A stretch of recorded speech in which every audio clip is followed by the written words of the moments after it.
Filipenses capítulo 4.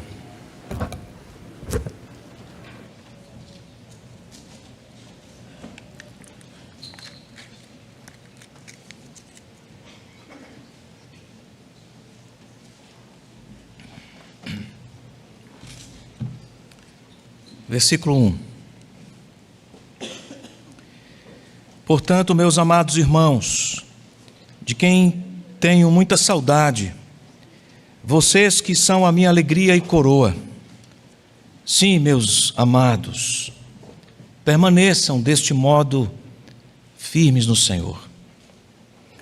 Peço a Evódia e peço a Sintique que no Senhor tenham o mesmo modo de pensar.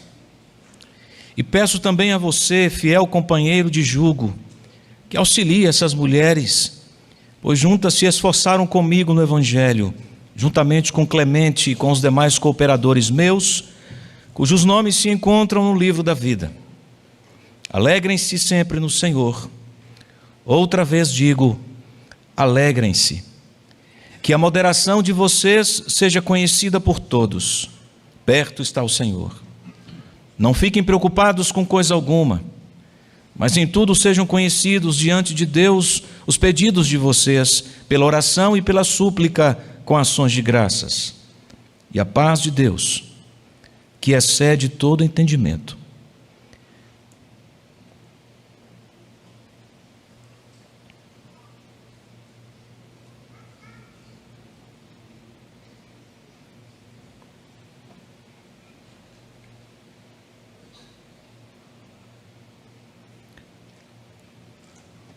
guardará o coração e a mente de vocês em Cristo Jesus. Amém.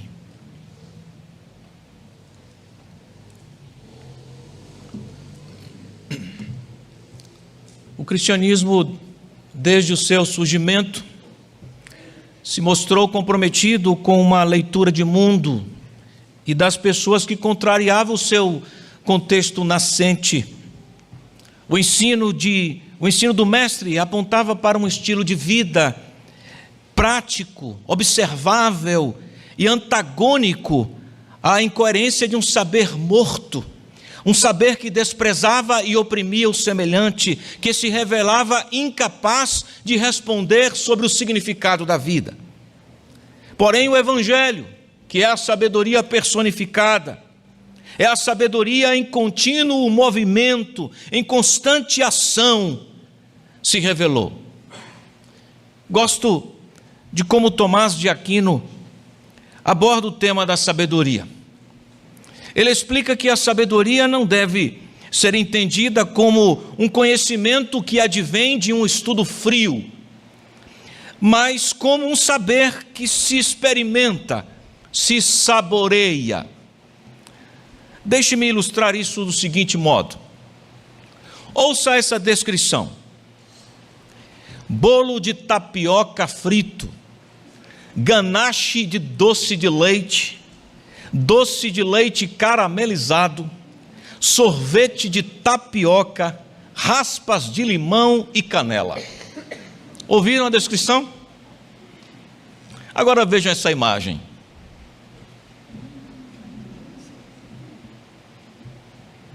Agora perguntem a quem experimentou essa iguaria, qual foi a experiência, o que ele achou. Perguntem para mim, eu comi isso aí. Perguntem para mim. Já na primeira garfada, explodiu uma mistura de crocância e maciez que derretia na boca. A ganache de doce de leite com seu sabor marcante, que envolvia discretamente cada pedaço do bolo, criou tanto doçura quanto cremosidade, a ponto de levar aquele peregrino faminto a desejar uma rede. O doce de leite caramelizado adicionou a nota de caramelo inacreditável,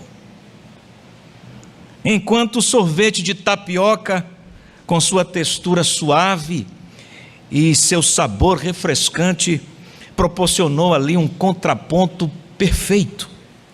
As raspas de limão e a canela adicionaram uma dimensão extra à experiência, acrescentando frescor e complexidade aos sabores.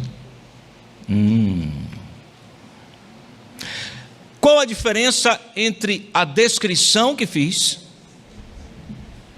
a imagem que vocês viram e o testemunho de quem experimentou desfrutando da explosão de sabores? Tem diferença? A descrição é uma representação verbal do prato. Inclui detalhes sobre o preparo, os ingredientes, a própria apresentação. No entanto, a descrição é limitada pela capacidade das palavras em transmitir a experiência sensorial completa, porque não é só o que se vê, é o que se sente e o que se degusta, saboreia. Mas quando vocês viram a imagem, tiveram a condição de capturar a aparência, a textura e até mesmo uma parte da experiência visual da comida. De fato, a apresentação é linda.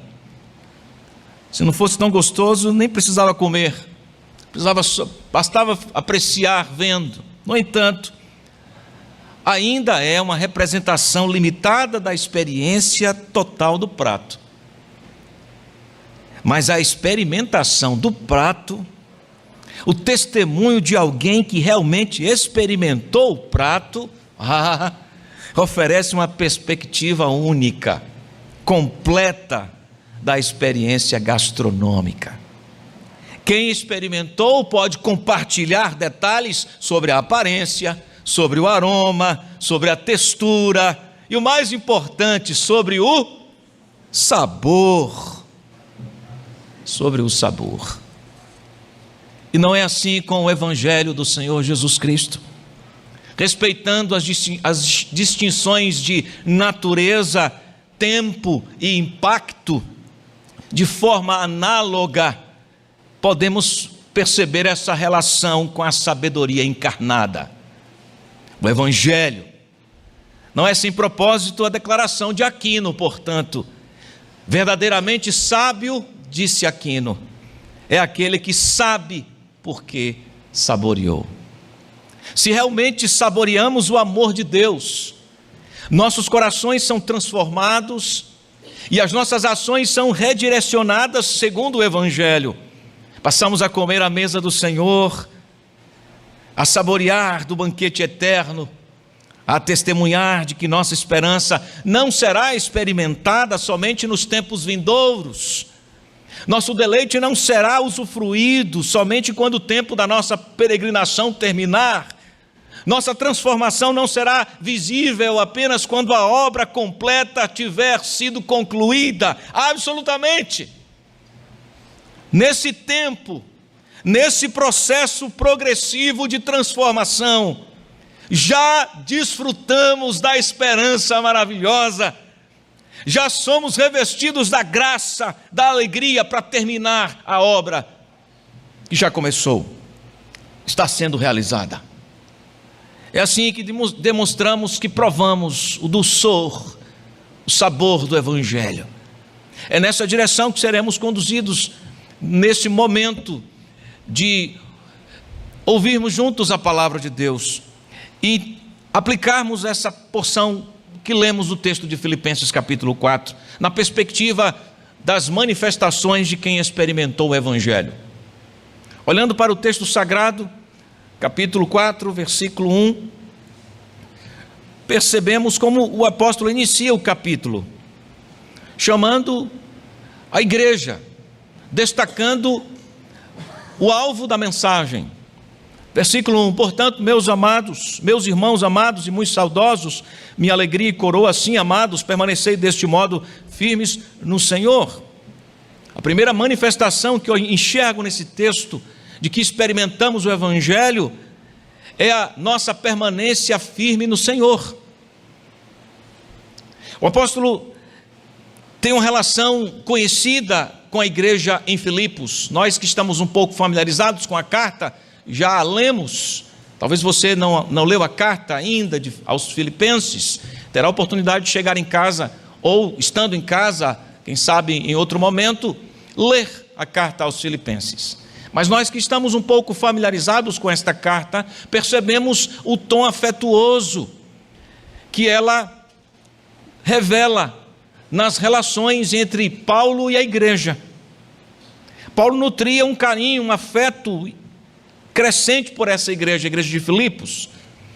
Ele já declarou no capítulo 1 o seu carinho e apreço pelos irmãos, lá no capítulo 1, que ele chama de santos em Cristo Jesus. No versículo 3 do capítulo 1 ele diz: dou graças ao meu Deus por tudo que lembro de vocês, fazendo sempre com alegria súplicas por todos vocês em todas as minhas orações.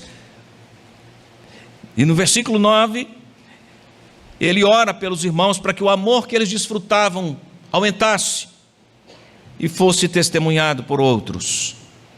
E aqui no capítulo 4 ele recobra novamente este vínculo fraterno, chamando os irmãos de amados. Meus amados, muito saudosos. Notem isto: minha alegria e coroa.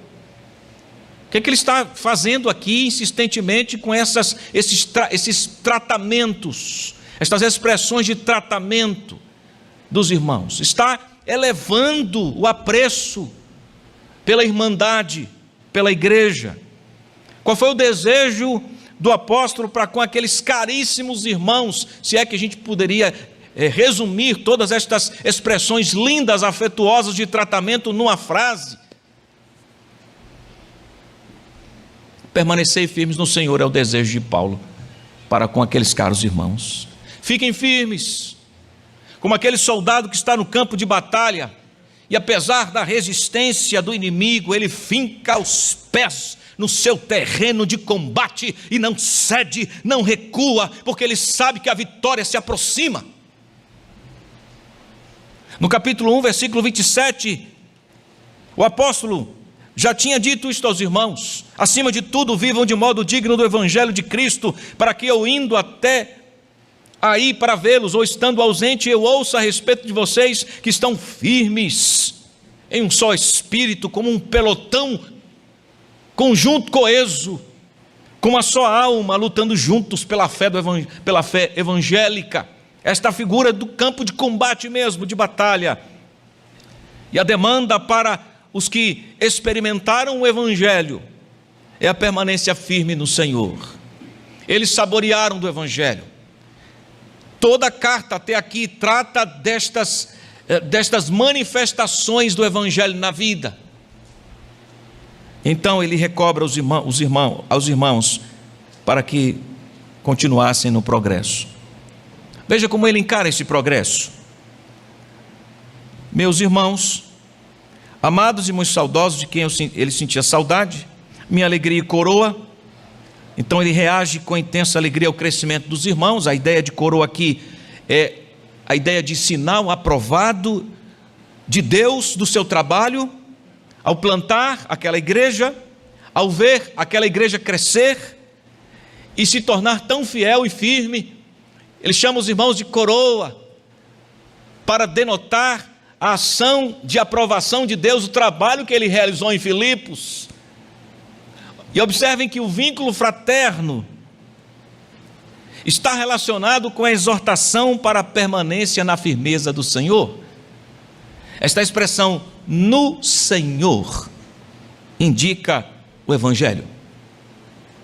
Logo, a bênção que Deus nos dá de nos chamarmos irmãos, de vivermos em um corpo, de afirmarmos amor uns pelos outros, de desfrutarmos de santas reuniões em tom fraterno, demanda, exige necessariamente a elevação do Evangelho em nós. Fraternidade e unidade demandava o progresso do Evangelho na vida dos irmãos. não é amizade pela amizade, não é o encontro pelo encontro, as gentilezas pelas gentilezas, mas a fraternidade, a unidade, a coesão dos irmãos é para a permanência firme no Senhor, é para que o Senhor seja conhecido em nós a cada dia. É com esse tom de permanência e estímulo à permanência no Senhor que nós nos reunimos em todos os nossos encontros, porque esta é a relação que Paulo está fazendo da fraternidade caríssima com as reuniões e as ocasiões para a elevação dessa fraternidade com vistas à permanência dos irmãos no Evangelho. É por esse prisma que devemos revelar nossa consideração e carinho para com os nossos irmãos, dizendo-lhes da importância de tê-los no corpo de Cristo, isto é, para que eles permaneçam firmes. Se não há esse tom, algo está errado. Se não há esta centralidade da exigência do crescimento do Evangelho, portanto permanência firme, então nós estamos andando na contramão do propósito da unidade. O objetivo é para que todos prosperemos no conhecimento e na honra do Senhor. Então, qual é o pedido, qual é a manifestação de quem experimentou do Evangelho e é considerado por Paulo, relacionando o seu afeto e a sua consideração fraterna com a igreja? Permanência firme no Senhor. Segunda manifestação de quem experimentou o Evangelho, versículos 2 a 3. A ocupação com o outro. Veja, peço a Evódia e a Sintique que no Senhor, olha a expressão de novo, firmes no Senhor, verso 1, e agora no Senhor, tenham o mesmo modo de pensar. E peço também a você, fiel companheiro de jugo, que auxilies essas mulheres, pois juntas se esforçaram comigo no Evangelho, juntamente com Clemente, com os demais cooperadores meus, cujos nomes se encontram no livro da vida. Então nós encontramos a menção de duas irmãs, e parece-nos estavam tendo problemas de relacionamento na igreja. Evódia e Sintique, duas irmãs da igreja de Filipos, muito atuantes no serviço, muito trabalhadoras, envolvidas no serviço da igreja, dispostas, mas que no caminho do serviço, no caminho da dedicação, se esbarraram com rugas da velha natureza, tiveram algum tipo de desentendimento, não sabemos ao certo que tipo de desentendimento foi esse, mas pela intervenção que faz o apóstolo Paulo, aquele problema não estava fazendo bem à igreja. A igreja não estava reagindo bem àquela dificuldade. E ao tomar conhecimento daquela dificuldade interpessoal entre duas irmãs, Evódia e Sintique, o apóstolo Paulo, encarcerado, ausente de Filipos, tem o cuidado de escrever uma carta para a igreja para animá-la, e nesta carta de ânimo faz questão de registrar um pedido para a resolução de um problema interpessoal entre duas irmãs. Você acha que isso foi exagero? Nosso irmão sofrendo na prisão, tendo a sua liberdade cerceada, com o coração explodindo de desejo de quem sabe alcançar outros lugares, mas ali mesmo, preso, pregando o Evangelho, pensando na igreja, como será que está a igreja, escreve uma carta e faz questão de se ocupar com um problema entre duas irmãs, com vistas à pacificação, à resolução. Por quê, irmãos? Bom, podemos considerar, a nível de exemplificação, 3 aspectos. Primeiro, Paulo estava ocupado com a saúde da igreja. Logo, ele estava ocupado com o próximo. Preso, mas liberto das algemas do egoísmo, do individualismo, ele pensa mais na igreja do que em si. Segundo, porque Paulo entende que um problema de relacionamento entre duas irmãs não contribuiria para a firmeza no Senhor. Dedica então um trecho da carta para trabalhar com a resolução daquele conflito. Terceiro, porque esta é uma dificuldade comum do mundo caído, que pode amarrar e pode atingir qualquer crente. Discrepâncias nos relacionamentos sucedem desde a queda de Adão.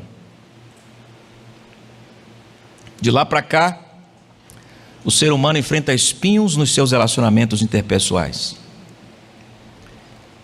E o apóstolo Paulo teve dificuldade nessa área também. Lembremos que ele discutiu com Barnabé e teve que se separar por causa de João Marcos. E tiveram que se separar. Ser lembrado dessa realidade, nos livra das falsas expectativas de que mesmo na igreja os relacionamentos são ausentes de espinhos. Essa é uma falsa expectativa. Por outro lado, ao invés de nos desanimar, nos fortalece para a busca da vontade do nosso Mestre, o Senhor Jesus Cristo, pois Ele mesmo, quando surgem as dificuldades e os espinhos nos nossos relacionamentos, Ele mesmo mostra o caminho para a solução, para a reconciliação. E é isto que estamos vendo aqui. Chamados para a equalização da vida em todas as suas vertentes, em Cristo Jesus. Quando dois irmãos ou duas irmãs não estão se relacionando bem, em razão de estarem unidos e unidas a Cristo, e serem habitação do Espírito Santo, a proposição de Jesus é a seguinte: renunciem à sua própria vontade e sigam a vontade minha, do Senhor Jesus. Simples assim. Vocês estão em pleito, estão em conflito, cada uma quer uma coisa. Então Jesus diz: você rejeite a sua vontade, você rejeite a sua vontade e se submeta à vontade de um só, Jesus Cristo. É difícil isso? Se você está em Cristo, essa não é uma opção. Tenham todos o mesmo modo de pensar, o mesmo sentir. E aí é elevada a figura de Jesus Cristo como o modelo pelo qual devemos balizar a nossa vida. Não tem a ver com o que nós pensamos particularmente. Se você pensa diferente de mim, tem a ver com o que Jesus Cristo pensa. Qual a sua vontade?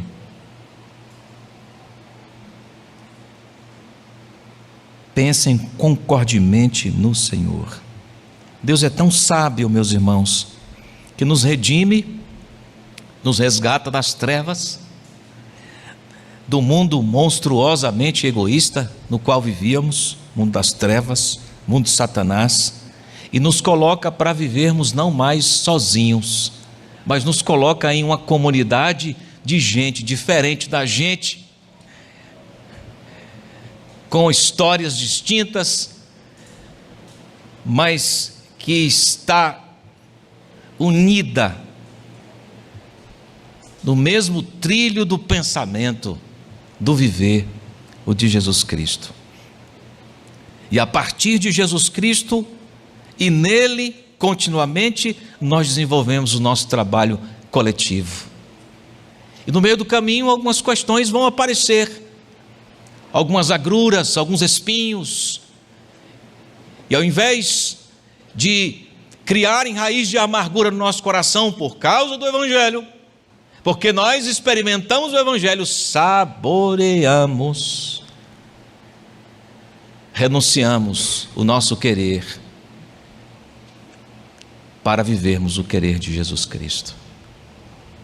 Quando você estiver em uma demanda com alguém, em um pleito, algum conflito com alguém, pergunte primeiro ao seu coração: é a vontade de Jesus Cristo que eu estou defendendo aqui? É o nome de Cristo que está em xeque aqui? É a honra de Cristo que está aqui envolvida? Ou é a minha vontade, a minha honra? Se você for muito honesto, e você deve ser, se você experimentou o Evangelho, você vai dizer: perdão, Senhor, vou resolver isso pensando como Cristo. Quem experimentou o Evangelho manifesta ocupação para com o outro. Isto envolve renúncia da própria vontade. E também tem a ver com o reconhecimento do papel de todos, em favor de todos. Porque no texto, versículo 3, Paulo fala de um irmão, não nomeia. Nós não sabemos quem é exatamente esse irmão, que ele dá a tarefa para pacificar aquela situação. Ele diz assim no verso 3: peço também a você, fiel companheiro de julgo, que auxilie essas mulheres, pois juntas se esforçaram comigo no Evangelho. Olha que beleza que Paulo está fazendo aqui, reconhecendo o valor daquelas irmãs, reconhecendo o serviço delas, reconhecendo que elas precisavam resolver aquele problema, que não estava honrando a Cristo, e também entendia e esperava que na igreja pacificadores pudessem trabalhar para o bem do todo. Então ele evoca esse irmão, que ele chama de fiel, companheiro de jugo, que ajude e auxilie aquelas mulheres, juntamente com Clemente e com os demais cooperadores meus, ele diz no final do verso, cujos nomes se encontram no livro da vida. Gente que trabalhava com o apóstolo no Evangelho, gente que ele chama de cooperadora, cujos nomes estavam escritos no livro da vida, eram crentes de verdade, genuínos. O apóstolo estava cercado de gente assim, meu povo. O apóstolo estava cercado de cooperadores. O trabalho que ele realizava não era centralizado nele mesmo, sem o auxílio de irmãos fiéis, e muitos deles não são nem nomeados, mas Paulo os reconhece. Que beleza isso! Os nomes deles estavam escritos no livro da vida, que eles são maravilhosos, nós estamos contemplando aqui. Diferente do que falsamente podemos imaginar, observando o ministério do apóstolo Paulo, de que ele compunha um exército de um homem só, e trabalhava só. O que se vê, diferentemente disso, é um cooperador cercado de outros cooperadores, e muitos. Não era uma carreira solo, era um trabalho em equipe, no qual a equipe estava fundamentada e quem levava a honra e a glória era o Senhor Jesus. É dessa forma que a igreja avança,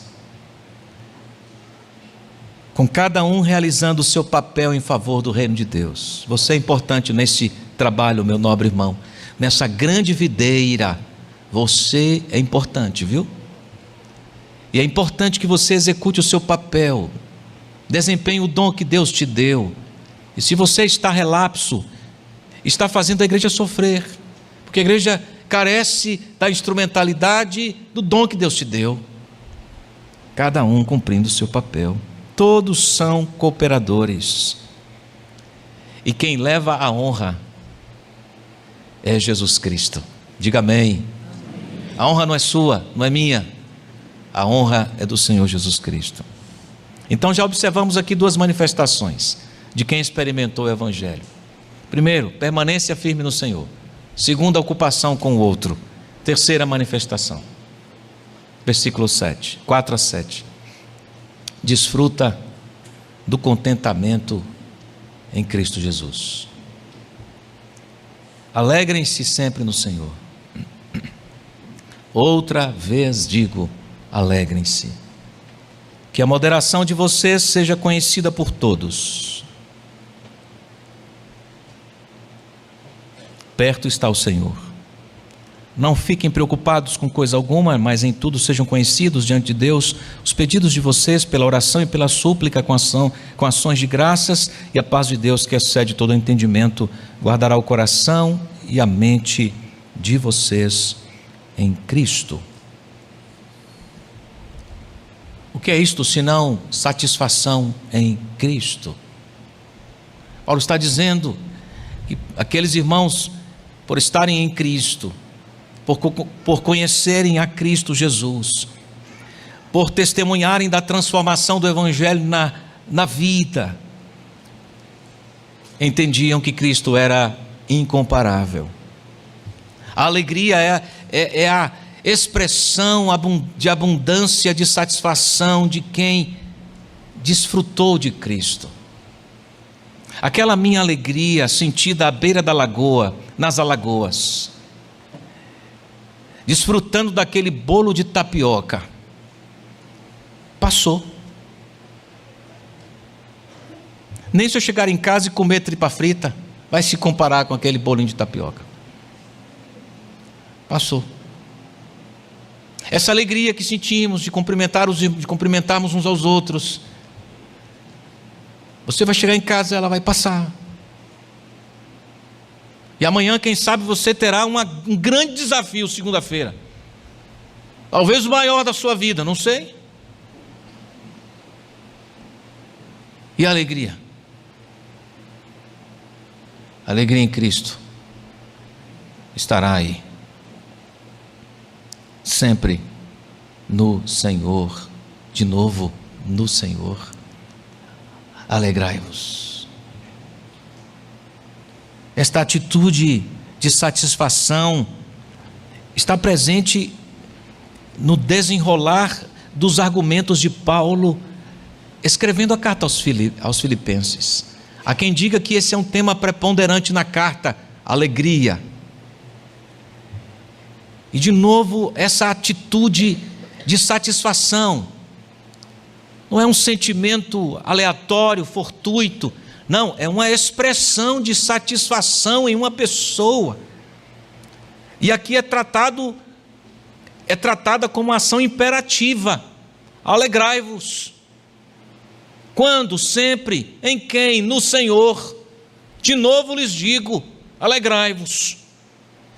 Todo crente que compreendeu o Evangelho, que entendeu o privilégio do relacionamento com o Senhor Jesus, que não está circunscrito a nenhuma circunstância, não está limitado a tempos bons, de boas notícias circunstanciais, entendeu que a presença do Senhor Jesus é real, constante em todo o cenário, em todo o tempo, ele será provado para expressar onde está a sua alegria. E Deus usa as dificuldades para tirar de nós essa expressão. Deus usa as provas da nossa vida, o sofrimento. O verbo está no plural, incluindo toda a igreja. Alegrai-vos. Alegria é tratada como um fruto do Espírito. Deve ser manifestada em todas as circunstâncias. Esse chamado para ação e reação é superior a qualquer crise ou dificuldade. E sabe por quê? Porque o fundamento, o alvo, é Cristo e ninguém mais, e nada mais, no Senhor. Aqueles irmãos já viam o calor da perseguição chegando. Eles precisavam desenvolver essa virtude do Espírito, esse contentamento em Cristo. Por isso Paulo demanda deles moderação. Moderação aqui é complacência, é gentileza, tem a ver com a pessoa que não é extremada. Pelo contrário, alguém moderado é alguém que manifesta a ação de dar e receber em graça e gentileza em todo o tempo, é alguém contido e alguém dadivoso na entrega. E a certeza para essa moderação, essa ação externa de dar e receber gentilmente, tem a ver com a paciência quanto à volta do Senhor. O Senhor está perto, o texto diz. O Senhor se aproxima e trará às claras todas as coisas e as julgará. Então recebam todas as coisas com esta parcimônia, com esta paciência, esse coração gentil, que entende que é tudo pela graça, e devolve em graça e amor. É uma resposta piedosa às situações mais extremas da vida, mas só é possível quando estamos saboreando o Evangelho. Só é possível quando o Evangelho empapa a nossa vida toda, e o aroma que se sente é o aroma do Redentor Jesus Cristo, porque foi assim que ele enfrentou seus dissabores, seus sofrimentos. O sofrimento tende, meus irmãos, a disparar uma enxurrada de reações pecaminosas na gente. Dentre elas, a amargura e até raiva de Deus. Porém, Deus nos oferece uma enxurrada de razões melhores e que provocam as mais nobres reações, mais nobres respostas do que o ser humano é capaz de dar. As razões que Deus dá para o contentamento e alegria nele são incomparavelmente melhores e maiores do que as reações da natureza pecaminosa. As razões dadas por Deus dirigem a nossa consciência, os nossos motivos, as nossas emoções, as nossas palavras, as nossas atitudes até Jesus. E olhando para Ele, percebemos como Ele enfrentou o mais atroz sofrimento. O escritor aos Hebreus diz que por causa disso, Jesus vem nos socorrer em nossa dor e nosso sofrimento. Diz o texto, Ele, Jesus, nos dias da sua carne, tendo oferecido com forte clamor e lágrimas, orações e súplicas a quem o podia livrar da morte, foi ouvido por causa da sua reverência. Embora fosse filho, aprendeu obediência pelas coisas que sofreu, e tendo sido aperfeiçoado, forjado, tornou-se o autor da salvação eterna para todos os que lhe obedecem. Jesus Cristo é o aperfeiçoador de nossa fé, também no meio do sofrimento. Jesus Cristo também considera nossas lágrimas, nossas dores, nosso pesar, e nos oferece de si mesmo. Ele é a nossa paz. Não é só um benefício dado, que já seria imenso por Ele, como algo fora dele. Paz aqui é o oferecimento dele mesmo.